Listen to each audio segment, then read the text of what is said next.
Le média qui donne de la voix à ceux qui n'en ont plus, c'est la radio. Salam alaikum. Wa alaykoum salam. La radio comme lien entre les communautés d'Irak, c'est la promesse de Radio Al-Salam, Aymeric de Chezelle, son directeur. À l'origine, le but de la radio, c'était de propager un message le plus éloigné possible du message de Daesh. Donc un message de coexistence, de compréhension entre les communautés, en partant du principe que si on connaît et qu'on comprend son voisin, eh ben on va mieux l'accepter et on va mieux coexister avec lui. La très grande majorité des médias ici, soit sont dirigés par un parti politique, soit appartiennent à une congrégation religieuse.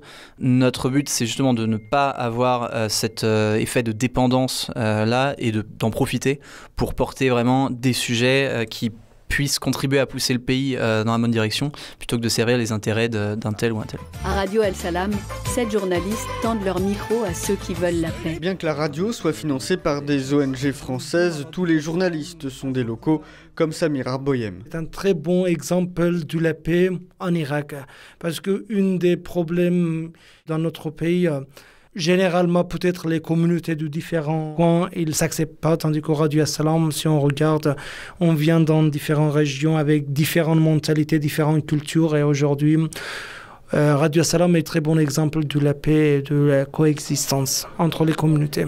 J'ai tout de suite eu envie de suivre ces journalistes. Xavier Delozane, réalisateur du documentaire. Ça permet de rendre des projets comme celui-ci, qui sont des projets locaux, de leur donner une dimension universelle. Nous, en tant qu'Européens, en tant que Français, même si ce n'est pas notre guerre, mine de rien, c'est un peu la nôtre aussi, parce qu'on a été impactés par des opérations de terrorisme qui ont eu lieu à Paris, etc.